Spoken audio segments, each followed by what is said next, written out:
जोहार हज़ारीबाग। मैं फैज़ अनवर, आप देख रहे हैं जोहार हज़ारीबाग। अभी मेरे साथ मुस्कान बैठी हुई हैं और चेहरे पे मुस्कान तो है क्योंकि लड़की इस बार नेशनल यूथ फेस्टिवल में गई और पार्लियामेंट में मौका मिला इन्हें बोलने का। पार्लियामेंट में स्पीच दे के आई हैं और पहली बार फ्लाइट में बैठी, पार्लियामेंट में गई और दिल्ली के वेस्टर्न कोर्ट में रही होटल में। आइए उनसे हम लोग जानते हैं इनका एक्सपीरियंस कैसा रहा। और पहले हम लोग जानना चाहें कि पार्लियामेंट का आप कुछ फ़ोटो दिखाएं जो पूरे इंडिया से लगभग 25 लोग आए थे, हर स्टेट से आए थे और उसमें झारखंड से एक लौती लड़की मुस्कान थी। इनके स्पीच की कैपेबिलिटी की वजह से इनको पार्लियामेंट में स्पीच बोलने के लिए दिया गया है। तो दिखाइए कौन कौन सा फ़ोटो है। मैं कैमरामैन को बोलूँगा इनके फ़ोटो में जूम करके दिखाएं। आप बढ़ाते जाइएगा आगे तो पता चलेगा और बताते जाइए कहाँ कहाँ का फ़ोटो है ये। सर ये हमें जब पार्लियामेंट के अंदर बुलाया गया था तो वहाँ हमारे सामने कॉन्स्टिट्यूशन जो ओरिजिनल कॉन्स्टिट्यूशन है उसके सामने हम सभी की फ़ोटो ली गई थी। एंड देन सर उसके बाद ये है सेंट्रल हॉल में पार्लियामेंट का, जब ओम बिरला सर के साथ हमारा ग्रूमिंग कराया गया और ब्रीफिंग कराया गया। एंड देन उसके बाद ये तस्वीर और है सर हमारा पार्लियामेंट में लंच और ब्रेकफास्ट का भी था, लेकिन क्योंकि आप पार्लियामेंट के अंदर किसी तरह का कोई इलेक्ट्रॉनिक डिवाइस नहीं ले जा सकते हैं तो वो अलाउड नहीं था, ना कोई तस्वीर। इवन आपके स्मार्ट वॉचेस भी सर, ये वेस्टर्न कोर्ट एनेक्सी का है सर। जैसे जहाँ हमारा स्टे था वहाँ का है। और ये फिर हमें जब टूर पे ले जाया गया 14th को ही, बहुत सारी जगह पे हमने घूमा, फिर वहाँ फोटो क्लिक हुई तो उसके हैं सर। और एक वीडियो भी था आपका, आपने जो भेजा हाँ था। यस सर, वो ओम बिरला जी के द्वारा अपलोडेड था इन इंस्टाग्राम, तो उनका वीडियो था सर, मैंने शेयर किया था। पार्लियामेंट के अंदर आपसे बात कर रहे थे। हाँ यस सर, सारे बच्चों से चलिए हमसे तो मिला। ये रहा। अब आपका सफ़र हज़ारीबाग से रांची शुरू हुआ। रांची में पहली बार आप फ्लाइट में बैठी तो कैसा लगा, क्या लगा? सर सबसे पहले आपका धन्यवाद, आपके चैनल का धन्यवाद कि आप इतने दूर हमारा इंटरव्यू लेने आए। सर एज आई सेड कि नेशनल यूथ पार्लियामेंट फेब के आसपास ऑर्गेनाइज्ड हुआ था, तो उसके बाद इस बार के लिए 14 नवंबर के लिए नेहरू युवा केंद्र के द्वारा मुझे झारखंड से सेलेक्ट किया गया। उन्होंने हर स्टेट से एक एक स्टूडेंट को, एक एक कैंडिडेट को सेलेक्ट किया था as a representation, as a participant in this program 14 नवंबर को जो था। इसमें हमने जवाहरलाल नेहरू जी को ट्रिब्यूट दिया in the central hall of parliament, जो कि हमारे लिए बहुत बड़ी बात थी। और सब कुछ उधर से ही ऑर्गेनाइज था, हमारी फ्लाइट की टिकट भी। एंड इवन उन्होंने सिर्फ फ्लाइट की टिकट्स नहीं दी, उन्होंने फ्लाइट में हमें फ्लाइट का सबसे महंगा खाना भी खिलाया। हाँ बिल्कुल, वो जाते फ्लाइट में गए और फ्लाइट का महंगा खाना ऐड ऑन। हाँ वो एड ऑन था, विंडो सीट एड ऑन थी। तो मतलब उन्होंने बच्चों कैसा के लगा नेहरू पहली युवा बार केंद्र फ्लाइट टेक ऑफ किया या यस सर, इसमें मैं ये बोलना चाहूँगी कि मैं बहुत डरी हुई थी जब मैं पहली बार यहाँ से जा रही थी। तो जाने के दौरान तो मैं बहुत डरी हुई थी। मुझे सबने बताया था कि आवाज़ें आती हैं जब वो टेक ऑफ होता है, लैंड करता है, तो आपको फील होगा, चक्कर आएगा। तो ये सब बहुत डरा रहा था। और स्पेशली जाते टाइम तो मैं ज़्यादा डरी हुई थी क्योंकि मेरा एज अ स्पीच देने के लिए भी स्पीकर के तौर पर भी सिलेक्शन हुआ था। उन्होंने सभी को स्पीकर के तौर पर सेलेक्ट नहीं किया था। जैसे अगर हर स्टेट से एक एक कैंडिडेट का सिलेक्शन हुआ है NYK के थ्रू से फ्लोरल ट्रिब्यूट के लिए, तो उसमें था कि आपको एज अ स्पीकर सिर्फ 10 लोगों को मौका मिलेगा कि आप वहां पे ट्रिब्यूट दे सके।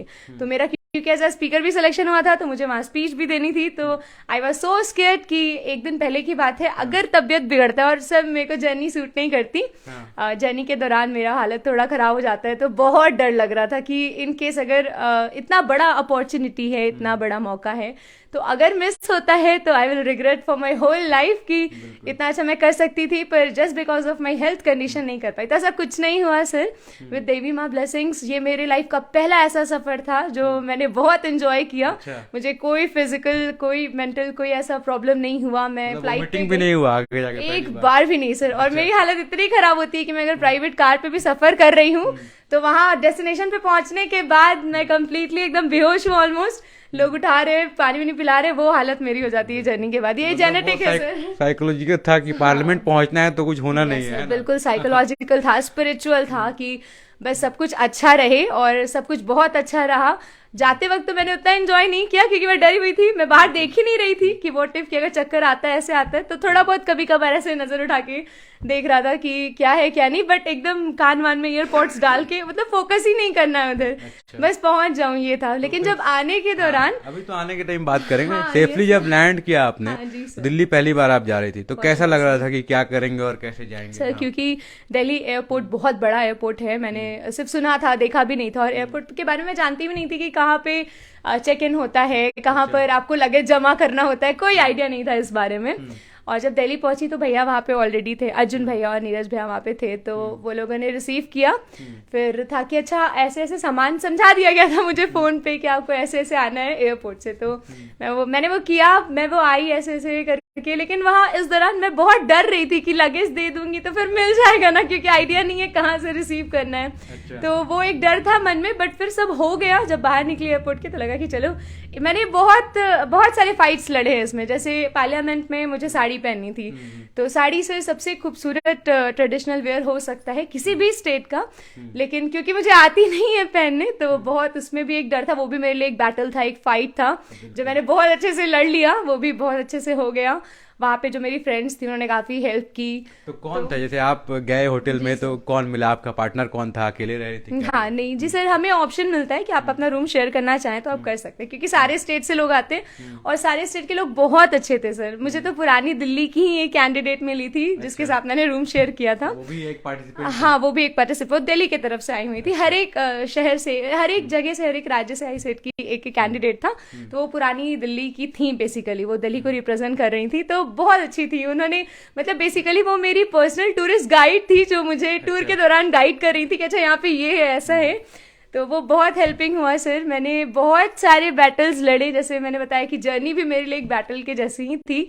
वहां पे उतरने के बाद सब कैसे मैनेज होता है, क्या करना है, वो भी एक बैटल था जो सक्सेसफुली हो गया। उसके बाद तो फिर जब आप हाँ। तैयार व्यार होके पार्लियामेंट के लिए गए, जैसा कि आपका फोटो है यहाँ पे, उसके बाद क्या हुआ, क्या सिक्योरिटी रहती है, आप लोगों को क्या ले जाने के लिए दिया गया, क्या नहीं ले जाने के लिए दिया, ये हाँ बताइए। ये सर क्योंकि हमारा टाइमिंग था कि हमें 6 बजे सुबह ही वहाँ पे इकट्ठा होना था, बस थी वो पार्लियामेंट ले जाती। तो एनवाईके के सर ने मजाक से कहा चिंता मत करो, वहाँ खिलाएंगे, ब्रेकफास्ट होगा। तो वी आर लाइक अच्छा पार्लियामेंट में ब्रेकफास्ट है, तो बहुत बड़ा डाइनिंग हॉल है सर वहाँ का। तो हम लोग सब 6 बजे क्योंकि तैयार होना था, एंड लगभग चांस 3 o'clock ही मेरी नींद खुल गई। मतलब अलार्म मैंने 4 का लगाया था कि स्पीच भी तो देनी है, आधी नींद में रहूंगी तब तो फिर सोई नहीं रात भर ये सोच के, है ना? नहीं यहाँ सर एक तो नींद नहीं आया, और इतना खूबसूरत जगह है वेस्टर्न कोर्ट की, आपको नींद आ ही नहीं सकती है। मन में होगा कि यार वो सीन एक बार देख लेते हैं, वहाँ वो जगह देख लेते हैं। हम लोग तो लास्ट डे भी मैं, मेरी रूममेट और हमारे फ्रेंड्स, हम लोग 3 से 4 बजे सुबह तक सिर्फ वेस्टर्न कोर्ट घूम रहे थे, देख रहे थे। मतलब बहुत अच्छी जगह है सर मेरे अकॉर्डिंग। तो उस दिन क्या हुआ जिस दिन आपका स्पीच था, ब्रेकफास्ट हुआ पहले, उसके बाद क्या हाँ हुआ? सर, हमें पहले तो 6 बजे वेस्टर्न कोर्ट से ले जाया गया। सबको तैयार होने का टाइमिंग था कि आप 6 बजे आ जाएंगे, तो क्योंकि 3 बजे नींद खुल गई थी तो 6 बजे तक मैं तैयार हो गई। सभी लोग, हम लोग नीचे गए, वहाँ पे फिर बस खड़ी थी, हम लोगों ने बस में बैठा। पार्लियामेंट जब ले जाया गया तो सर ले जाने के दौरान सारे बच्चों को ये था कि हमारा स्पीच कैसा होगा, इतने बड़े बड़े लोग हैं उनके सामने स्पीच दे पाना, कॉन्फिडेंस रहेगा या नहीं रहेगा। तो हम एक दूसरे को ना सहानुभूति दे रहे थे कि यार हम लोग यहाँ तक आए, हो जाएगा, ये वाला सीन चल रहा था। फिर जब वहाँ पहुंचे तो सबसे पहले तो सर आई गेस कि 10 टाइम्स चेकिंग हुई है पार्लियामेंट, 10 to 15 टाइम्स पार्लियामेंट के अंदर। सबसे पहले बाहर क्या गेट चेक कर रहे थे, मतलब क्या चेक? हाँ यस सर, सबसे पहले तो वहाँ किसी तरह का कोई इलेक्ट्रॉनिक डिवाइस आप नहीं ले जा सकते, मोबाइल इवन हाँ स्मार्ट वॉचेस भी नहीं, हमारे ये वॉचेस तक खुलवा दिए गए थे। फिर कोई ऐसे हैवी मेटल नहीं होना चाहिए आपके पास, क्योंकि मैंने इयरिंग्स वेयर की हुई थी तो वो पहले से बताया हुआ था कि हाँ हमारे ट्रेडिशनल वेयर का ये पार्ट है। और बहुत ही कम लोगों को, वहाँ के जो लोग हैं उनको ही फोन अलाउड है, उनके आईडी पे मेंशन था कि मोबाइल्स आर परमिटेड, क्योंकि हमें कुछ ऐसा फोन वगैरह अलाउड नहीं था। तो वहाँ की इंटरनल पिक्चर्स हमने नहीं खींची, वो सिर्फ जो प्रोफेशनल वहाँ पे कैमरा मैन थे उन्होंने पिक्चर्स ली हैं। वो हाँ भेजेंगे आपको, विद इन 10 to 15 डेज आपको नेशनल लेवल का सर्टिफिकेट मिल जाता है, सारी पिक्चर्स मिल जाती हैं। वो फोटो जो वहाँ फोटो जिन्होंने ली है वो भेज देते हैं ग्रुप में। क्या हुआ, सारे सिक्योरिटीज के बाद आप गए अंदर? हाँ, और सिक्योरिटी इतनी हार्ड एंड इतनी टफ है कि आप वहाँ अगर बिना सिक्योरिटी एक लेवल भी हड़बड़ा कर भी आगे जा रहे हैं तो शीशे के जैसा दोनों साइड वो कच्चा ऐसे बंद होता है, and it is very risky, very dangerous. तो हम पहले से, हम सारे लोग स्कैर्ड थे, सर आप चेक कर लीजिए फिर ही हम जाएंगे, इतना बड़ा रिस्क नहीं लिया जाएगा। तो सर बोले नहीं नहीं, हमें अपने देश के लोगों पे तो शक की बात ही नहीं है। बट उन्होंने फिर बताया कि 2008 में आई गेस एक हमला करने का, हाँ पार्लियामेंट अटैक की कोशिश हुई थी, तो उन्होंने फिर समझाया, हम भी समझ रहे थे। हाँ सिक्योरिटी बहुत बढ़ गई उसके बाद।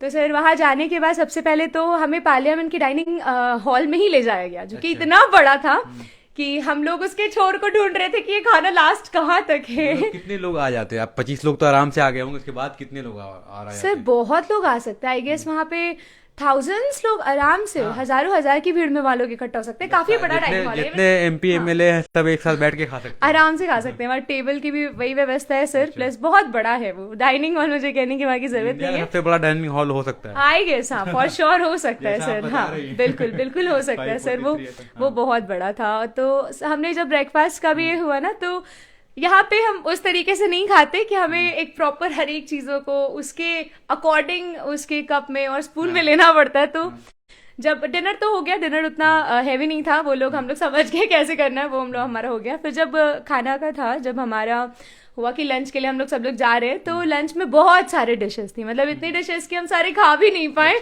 और ये रिग्रेट रह गया कि वो कुछ ले आते ना पॉकेट में भर के। हाँ सर, मतलब आपस में हम लोग फनी ये डिस्कस कर रहे थे कि अभी तो पेट भर गया, पर इतना डिलीशियस खाना वहाँ के, तो शेफ का कहना ही क्या, सारे लोग मिलवा रहे थे हम लोग को कि हाँ ये ऐसा है, ये ऐसा है। तो सर वहाँ जो लंच की व्यवस्था थी वो बहुत स्ट्रॉन्ग, बहुत तगड़ी थी। मतलब तो क्या, मतलब जैसे 25 राज्य से लोग आए थे, तो क्या हर राज्य के लिए बना हुआ हर था? एक स्टेट से आए हाँ, थे, हर हाँ एक 25 स्टेट से। कैंडिडेट थे, हाँ हर यस एक स्टेट से वैसा डिश हाँ बना हाँ हुआ जी था, सबके लिए सर, अलग अलग हाँ बना हुआ था। बिल्कुल सर। डिशेस तो इतनी सारी थी कि I properly don't even remember the name, मुझे अच्छी से उनके नाम भी नहीं याद है कि क्या क्या डिशेस थे, पर बहुत सारी डिशेस थी।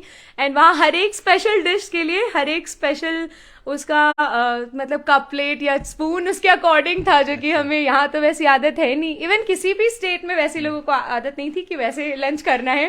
तो प्रॉपर लंच समझने में टाइम लग गया कि यार ये कैसे है, क्या क्या करना है। फिर आपस में हम लोग डिस्कस करें, मतलब हम लोग ऐसे थे ना, और सिर्फ वहाँ तो इतने मतलब हर जगह मिनिस्ट्री के ही लोग फैले हुए, आप अगर सेल्फी भी लेना चाहे तो आप कितनों के साथ लेंगे, वहाँ सारी जगह पे तो आप मिनिस्ट्री। पहचान पाई किसी को, मतलब जान ऐसा? हाँ ये सर, मतलब हमको लगता है 40 to 50% तो जो चेहरे थे वो डेली टीवी पे ही हमने देख रखा है। अच्छा। हाँ, तो वो तो वाला उनके चीज था। सामने आप लोगों ने भी स्पीच दिया? जी सर बिल्कुल, वो अच्छा। बैठे हुए थे। कितने लोग थे मतलब उसमें बैठे? Sir I guess parliament full था। फुल था? हाँ ऑलमोस्ट, मतलब सीट सारा फुल था, और अच्छा। ऊपर भी कुछ लोग थे, मीडिया के कुछ लोग थे। अच्छा। रिकॉर्डिंग चल रही थी, फिर ओम बिरला सर ने भी आया, तो उन्होंने हमारे साथ ब्रीफिंग भी की, हमसे बातचीत किया। तो वो बड़े इंटरेस्टिंग है, वो बहुत मोटिवेटिंग है, इंस्पायरिंग है, मतलब उन्हें पता है कि बच्चों के सामने कितना चिल मूड में रहना है। उन्होंने हमें कहा कि यार हंसो, फोटो अच्छी आएगी, आप लोग इतने सीरियस क्यों, डरे हुए थे ना कि स्पीकर साहब हैं, तो उनके सामने ये बोलना करना, हम लोग सारे कैंडिडेट जो थे वो ये फील कर पा रहे थे कि हम लोग कितने बड़े प्लेस पे हैं। और जब उन्होंने ये स्टेटमेंट दिया कि आपको पता है आपका स्पीच कहाँ हुआ है, तो उस वक्त भी लाइक कि हाँ पता तो है कि पार्लियामेंट, बट जब उन्होंने एक्सप्लेन करना स्टार्ट किया कि ये सेंट्रल हॉल ऑफ पार्लियामेंट कितनी बड़ी चीज़ है, आज़ादी के पहले भी यहीं पे जितने भी रूलर्स हैं, जितने भी हेड ऑफिस के लोग हैं, वो सब सारे लोग वहीं बैठते हैं, वहीं स्पीक करते हैं। बताया शास्त्री जी हो गए, जया अटल जी के बारे में, आप जहाँ बैठे हुए कभी वो भी वहाँ बैठे हैं, तो वो प्लेस एंड पोजीशन बहुत बहुत अच्छा था सर, बहुत प्राउड वाली फीलिंग थी। एंड यकीन ही नहीं हो रहा था कि फाइनली हम लोग यहाँ पर हैं, सब लोग एक दूसरे, जितने स्टेट के, वो स्टेट के कैंडिडेट्स बहुत अच्छे थे, इवन हमारा टीम बन गया, और 2 दिन के अंदर वो जो अच्छी फ्रेंडशिप हुई वो एकदम मेमोरेबल है सर। जब आप लोग स्पीच दे रहे थे तो क्या सामने जाके एड्रेस कर रहे थे कि अपने जगह से एड्रेस कर रहे थे? सर 2 माइक का ऑप्शन था, एक उधर से जहाँ से एंकरिंग हो रहा था, और एक फ्रंट में जो वहाँ पे माइक का ऑप्शन अवेलेबल था, तो वहाँ पे जाकर के पूरे सबके सामने, मतलब पार्लियामेंट पूरा ऐसे सामने है, और आप यहाँ से स्पीच दे रहे हैं। बिल्कुल सर, आप रट के गए थे, कुछ पेपर लिखा हुआ था कि जैसे नेता लोग जनरली रखते हैं सामने, टेलीप्रॉम्प्टर रहता है, देख के बोलते हैं, आप देख के बोल रही थी कि बिना देखे बोल रहे थे? क्योंकि ये आपके स्टेट की रिप्रेजेंटेशन की बात हो जाती है कि आप झारखंड से आए हैं, तो आप जो भी कर रहे हैं वो हो रहा है कि झारखंड के लोगों ने ऐसा किया, झारखंड से ऐसा रिप्रेजेंटेशन हुआ। सर एक बहुत अच्छी बात जो रही, मैंने जब अपना स्पीच दिया, मैंने देख के नहीं दिया, वो रिकॉर्डिंग अवेलेबल है, आई विल सेंड यू, मैंने बिना देखे वो स्पीच दे डाली। मुझे तो लग रहा था मैं लोगों को देख के ही कंफ्यूज हो जाऊंगी, बट वो मेमोरी में था कि नहीं, आपको अपने स्पीच पे फिलहाल फोकस करना है। तो मैं सबको देख रही थी, सबका एक्सप्रेशन मेरे सामने था, बट मैं कोशिश कर रही थी कि मैं सिर्फ अपने स्पीच को बोलूं, वो रट के नहीं था। और मैंने जो स्पीच लिखी थी वो कंप्लीटली मेरे इमोशन के बाद निकल के आई थी। मेरा मेन थीम था कि नेहरू जी के लिए जो फेक व्हाट्सएप फॉरवर्ड्स आजकल जो बहुत ट्रेंडिंग है, उस पे मेरा मेन फोकस था, तो वो मेरे इमोशंस थे जो मैं बोल रही थी। तो मैं चाहती व्हाट्सएप यूनिवर्सिटी के खिलाफ आपने बोला एक सर, खिलाफ कह सकते हैं, खिलाफ इन अ सेंस मैं फेवर में थी सर। मैंने क्योंकि मुझे ट्रिब्यूट देना था जवाहरलाल नेहरू जी को, जो एक बहुत बड़े नेशनल लीडर रहे हैं। तो मैंने उनके बारे में पहले सर्च किया, सब जाना पढ़ा, और फिर तकलीफ हुआ वो फोटोज की जब सच्चाई मुझे भी पता चली, तो अंदर से काफी बुरा लगा कि हम क्या जान रहे हैं और सच्चाई क्या है। तो मेरा व्हाट्सएप वाले क्या जान रहे हैं। हाँ यस, तो मेरा मेन थीम उसी पे फोकस था, तो क्योंकि वो मेरी फीलिंग्स थी तो मैं रट नहीं सकती थी। बट हाँ ये था सर कि इतने सारे चेहरे, वो भी इतने बड़े बड़े चेहरे, सोनिया गांधी जी, ओम बिरला सर थे, शशि थरूर जी, और जितने मल्लिकार्जुन खड़गे जी, ये सब लोग सामने थे। तो स्पेशली सोनिया गांधी जी वो सामने थी। अंदर से वो फीलिंग नजर एक तो उनसे हट नहीं रही, क्योंकि इतनी बड़ी राजनेता है, इतनी बड़ी वहाँ पे वो पॉलिटिशियन है। और सिर वही था कि बस लग रहा था कि यहाँ नहीं फोकस हो जाए, यहाँ मेमोरी में फोकस करना है। मन को वही समझा रही थी कि इंस्पायरिंग प्लेस था, बहुत इंस्पायरिंग सर। और ना सिर्फ इंस्पायरिंग, उस प्लेस के मतलब उस प्लेस से आने के बाद कंप्लीटली पर्सनालिटी आपका अलग हो जाता है, क्योंकि आपने जो जो फील किया है वहाँ पर वो सिर्फ आप जानते हैं कि वहाँ कैसी फीलिंग आई है। उन्होंने हमें कैसा ट्रीट किया है, and they treated us the best sir. मतलब इससे अच्छा एक यूथ को आप ट्रीट नहीं कर सकते। उनको ये समझाना कि उनमें कितना पोटेंशियल है, वो कहाँ है, वो आगे क्या कर सकते हैं। ओम बिरला सर ने कहा कि आप लोग अपने स्टेट के प्राइड हैं, जो आप लोग यहाँ पे आए हैं। अभी तो आप लोगों को महसूस नहीं होगा, आप जब वापस जाएंगे तो आपको पता चलेगा, जब सब आप याद करेंगे, जब लोग आपसे वो बातें करेंगे कि अच्छा आप पार्लियामेंट से आई हैं। इनफैक्ट सर जब हम पार्लियामेंट के बाद घूमने के लिए भी गए तो हर जगह चेकिंग हो रहा था, ऐसे प्लेसेस पे हमें घुमाया गया, लेकिन हमारी चेकिंग कहीं नहीं हुई। हमें बस इतना कह दिया था ये पार्लियामेंट वाले हैं, वहीं से आए हैं। तो हमारा ग्रुप भी व्हाट्सएप पे पार्लियामेंट वाले के नाम से ही बना, सारे फ्रेंड्स का ग्रुप। हाँ, तो कहीं फिर दोबारा रीचेकिंग से गुजरना नहीं पड़ा। यही है कि 10 से 15 बार चेकिंग पार्लियामेंट में ही हो गई। हाँ, वो ये जो प्रोग्राम था जैसे स्पीच देने वाला, वो कितना देर चला आप लोगों का? मतलब हाँ सर, हमारी टाइमिंग थी कि 3 मिनट पर कैंडिडेट वो बोलेंगे। तो लेकिन कुछ एक्सीड हो सकता था, क्योंकि ये कंपटीशन नहीं था, आप वहाँ पे एज अ ट्रिब्यूट देने के लिए मौजूद थे। बट हाँ, एक हमारी वार्निंग बेल थी कि जो 2:45 में लगती थी, और 3 मिनट के अंदर अगर आप समेट सकें तो फार बेटर। किसी के अगर 10-15 सेकंड एक्सटेंड भी हो गए तो doesn't matter much sir. Overall कितना टाइम था सब मिला के? कितना टाइम लगा वहाँ? सर हमें तो 6 बजे ही पार्लियामेंट बुला लिया था, सुबह 6 बजे हाँ, से। वापस कब आए आप लोग? सर वापस वहाँ से वेस्टर्न कोर्ट में तो हम शाम में आए थे, बट वहाँ से आई गेस 1-1:30 बजे के आसपास हमें पार्लियामेंट से हमें घुमाया भी गया। पार्लियामेंट का लोकसभा, राज्यसभा हमने घूमा पूरा। अच्छा। उनके बारे में हमें ब्रीफली समझाया गया कि ऐसा क्यों है। बहुत कुछ सीखने को मिला। जैसे लोकसभा में ना ग्रीन कारपेट पूरा ऊपर से नीचे तक लगा रहता है, वो रिजेंबल करता है कि यहाँ जो कैंडिडेट्स आ रहे हैं वो पब्लिक के द्वारा इलेक्टेड है, सेलेक्टेड है, तो वो जमीन से जुड़े हैं। दैट्स वाई ग्रीन का कलर दिया गया है उन्हें, घास से जुड़े हुए, जमीन से जुड़े हुए। एंड राज्यसभा जो है वो कम्प्लीटली रेड कारपेट है, तो वो क्लासी रॉयल एक क्लास को रिप्रेजेंट करता है। फिर थर्ड आई एंड बहुत सारी चीजें सर। मतलब सर ने एक और वहाँ पे जो सर थे वो हमारा ब्रीफिंग कर रहे थे, हमें समझा रहे थे कि ये ऐसा इसलिए है। और फिर हमें लाइब्रेरी दिखाई गई बहुत बड़ी, हमने अपना रियल ओरिजिनल कॉन्स्टिट्यूशन देखा। वो गूज बम्स देने वाला था सर। वो सामने जो ओरिजिनल प्रिजर्व है अभी तक? बिल्कुल है सर, ओरिजिनल जो कॉन्स्टिट्यूशन है। से लिखा हुआ? हाँ sir, I am not quite sure कि वो हाथ से लिखा हुआ है या प्रिंटेड है, बट हमने वो देखा तो वो एक गूज बम्स वाला मोमेंट था sir. It was very very inspiring, and आंखों में ऑलमोस्ट टीयर्स थे कि हम आज यहाँ खड़े, हमारे सामने सब कुछ है। तो वो बहुत अच्छा मोमेंट था। तो यही है, देखिए बहुत कुछ सीखने को मिला आपको जब वापस आई पार्लियामेंट से होटल। उसके बाद फिर नेक्स्ट डे जब जाना था, हमें नेशनल वॉर मेमोरियल, हाँ नेक्स्ट डे जब जाना था आपको, तो फिर क्या घूम रहा था दिमाग में? हमें से कोई जाना नहीं चाहता था टू बी ऑनेस्ट। जब रात में हम सारे लोग बैठे हुए थे स्टेट के अलग अलग, क्योंकि सब फंक्शन अब खत्म हो गया था, अब हम चिल मोड पे थे सभी लोग कि अच्छा स्पीकर्स भी अब रिलैक्स है, ऑडियंस तो पहले से रिलैक्स थी। हम लोग तो हम लोग का फिर रात का उस समय का प्लान था कि हम लोग साथ में टाइम स्पेंड करेंगे। हम सारे राज्य के बारे में, झारखंड के बारे में क्या जानते हैं बाकी लोगों से, तो सबने शेयर किया कि अच्छा मुझे झारखंड के बारे में मैंने ये सुन रखा है, ये सुन रखा है। तो वो सेशन चल रहा था। जब टाइम 3 बज गया सुबह के, तो हम सभी एक दूसरे का शक्ल देख रहे हैं कि अब तो 15 तारीख हो गया, अब जाना पड़ेगा। बट कोई जाना नहीं चाहता था सर। वो ऐसा माहौल था कि वहां से हम में से कोई भी एक वापस नहीं आना चाहता था। इनफैक्ट अभी भी मैं फिजिकली यहाँ हूँ, बट मेंटली मैं पार्लियामेंट में ही हूँ। हाँ yes sir, for sure. Mentally अभी भी हम सभी लोग अपने अपने स्टेट से जो भी हम लोग आए थे, सब लोग पार्लियामेंट में ही हैं अब तक, और पता नहीं वहां से बाहर आने में कितना टाइम लगेगा। देखिए, तो यही एक्सपीरियंस जो ज़बरदस्त होता है किसी का, पार्लियामेंट में जाके स्पीच देना।